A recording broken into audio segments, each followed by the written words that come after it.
If we hadn't taken the club by the scruff of the neck and moved it on as we did, and if we haven't done a new stadium deal, without which I don't think the investment would have been made, I think history would have been very different.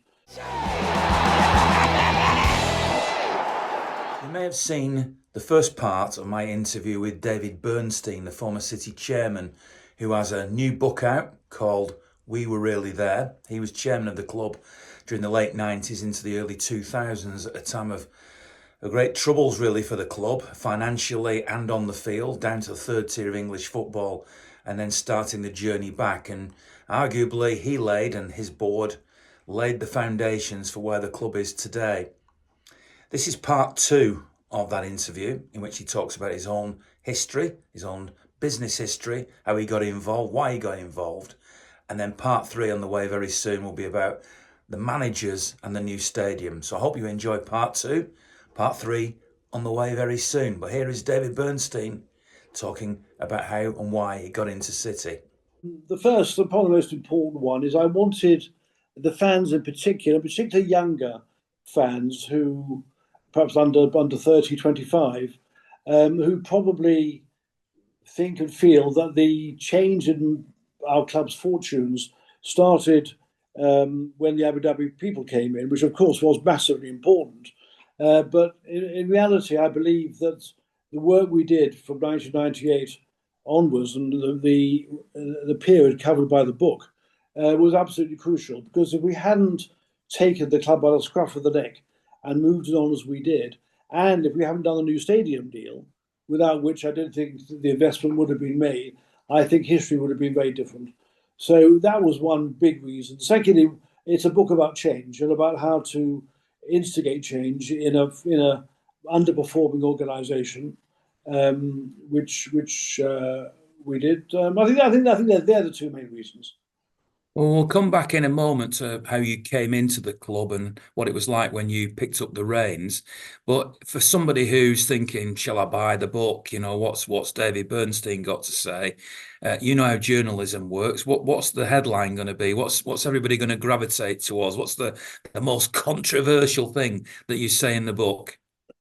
Look, I think you know my style is not sensationalist, and the book is not sensationalist. I've tried to be respectful to people, to call things, accurately, with a view more to truth than to the number of books that are sold.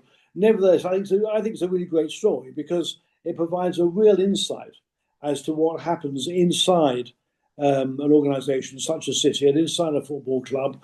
The difficulties of dealing with people, how relationships are made and broken, the difficulties of being very close to a manager and then finding you have to part ways with that man. All those sorts of things are dealt with on the inside. I think one of the areas that people did not know about, and has come to a surprise to anybody who's seen the book so far, is that there were 2 attempts to take over the club while I was there. One by Wimbledon, which was a sort of a bit of a creative reverse takeover business, which was a complete nonsense, really. But in fact, they were serious about it, but we could never have done it. And the other was an approach by Glasgow Rangers and David Murray, who's their owner, to take a major stake in the club, which may have made City a feeder club, if you like, for Rangers, which was, of course, something also that I was not prepared to envisage. But I think, you never know. Different boards and different chairmen might have taken a different view about these things. I don't know. But there's a lot of different stories, including how we got the new stadium, which I think I hope will be very interesting for people in general, fans in general, but City fans in particular. So it sounds like managing relationships was as challenging, if you like, as anything. You mentioned managers, etc., and there will be people, no doubt, that you work with. Are the people that you had particular problems with, or that you made mistakes handling, or how do you look back on your time? Well, I think in the early stages we got it really absolutely right. We created a team of very competent people. I had Alison McIntosh and Chris Bird as the 2 sort of main executives. We had John Ward and David Makin as the biggest investor, who were tremendously supportive. And Dennis Stewart was there, and we built a team around the table who were, it was tight, it was together, we worked for each other, we imposed very strong disciplines on everybody, but dealing with the media, for example, there was no leakages, we knew who could say what to whom and so on. I was very proud. I said once or twice at board meetings, this is something, it won't last forever, as I remember saying, but it's something we should be very proud of whilst it does last.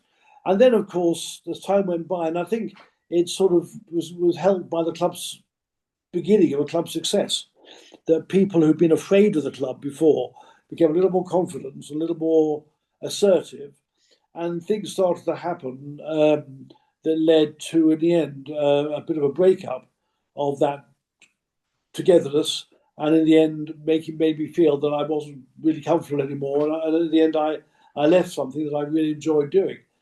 In terms of personnel, I mean, the Macon Ward relationship was key. They were big supporters. They'd been very generous with their funding. But in the end, there was a bit of a fragmentation as they began to back Kevin Keegan in a way that I wasn't comfortable with. And it was Kevin himself, who we knew, that Kevin was what he was, a very passionate man, and he did a very good job for City at the beginning. Certainly, the first year was fantastic, but his demands were not reasonable, and they were not. I was not prepared to let the club sink back into the problems that we got out of over the previous 3 or 4 years. We'll just take a little break, more from David Bernstein in a second, just to thank Counting King, who are experts in financial advice, loans, R&D, tax credits. That's research and development. They're based in Salford Quays. Look them up. They're a brilliant organisation. If you run a business or involved in a business that can benefit from their resolve in trying to sort your problems out or trying to help you, then look them up on the internet and get in contact with them and tell them that Forever Blue sent you. And also a big thank you to Eamar Development UK for their support in the videos that I do. Back now to David Bernstein. What on earth made you want to even come into Manchester City? Presumably because you were a fan, but you're also a very successful businessman. And whilst a sheikh can take whatever risks he wants because he's got seemingly unending funds, you wouldn't have had unending funds. And I don't know how much of your personal fortune you would have committed. But why did you come in, and what sort of commitment did you make at the beginning? Well, I was introduced to Francis Lee a little bit before he took over. We didn't take over the club. Made his investment and became chairman of the club. I gave him some financial advice, which he didn't take, and subsequently he found himself pretty undercapitalized. He didn't have enough money to do the job pretty early on, and we kept in touch. And he asked me to come on the board. Well, I've been a City fan, a passionate fan for decades before then, and to be asked to come onto the board of the club that I loved and felt I could contribute. Of course, it was a privilege and something I just couldn't say no to. I mean, well, maybe not totally rational, but you can't be rational all the time. And I came on the board and worked with Francis very, very closely. I mean, we spoke to each other virtually daily for years. But things went from bad to worse. And in the end, with the club on the verge of relegation to the third level of English football, the shareholders and the other directors asked if I would take over from him, which was not easy, believe me. I was very fond of Francis, and I say we worked very closely together. I stayed at his home. His family had been very hospitable to me. It was really a tough thing to do, but there you are.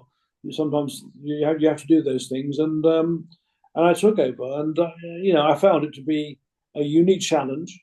It was a business, but it was sport at the same time, and I needed what I think you do need in this sort of position thing is passion for what you're doing, passion for the club, but also a clear head and working to strong business principles at the same time. It needs both. If you have too much of one or too much of the other, it probably won't work. Well, just remind people, or tell people, even the younger people who are watching this, of the business background you'd had that led you to being in the position where you could move into City as a chairman. Well, I've been a chartered accountant in practice for 20 years until the mid-80s and had a lot of experience of takeovers, acquisitions, M&A, finance, and so on. I had a very broad experience. And then I'd been asked by my biggest client, the Penland Group, Stephen Rubin, who owned Reebok shoes and Speedo swimwear and so on, to join the group as joint chief executive, which I did. And then I built up a portfolio of chairmanships, mainly of very well-known companies: Ted Baker, French Connection, Carl Lucio's, the restaurant chain, Adam's Children's Wear, Black's Leisure, and others.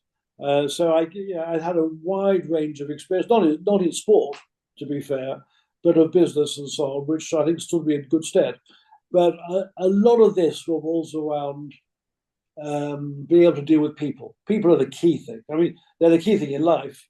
And certainly when you come to football and a football club, the mix of people, you get some interesting characters attracted by football, and to be able to deal with them and to deal with the football management and the commercial management and players and agents and so on, takes some doing. And I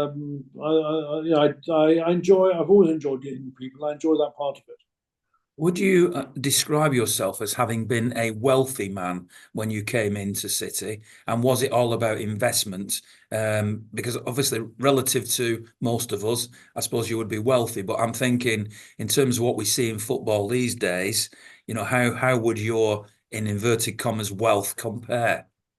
Well, wealth, as you quite rightly say, wealth is relative. I'm reasonably comfortable and lead a financially an okay life, but compared to the modern wealth of football, I was an absolute pauper, of course. But I didn't actually invest that much in the club. I put a fair amount in it was a fair amount, but it was not a massive amount. And therefore, my shareholding in the club was never that large. So that was an advantage in one way, because it meant I wasn't dependent on the club, and I could continue to be very dependent and whatever. But of course, it was a disadvantage in that I didn't control the shares, and therefore the level of control I had, which was very, very strong for the first 3 or 4 years, was capable of being challenged when the major shareholders and so on wanted to do things a little bit differently.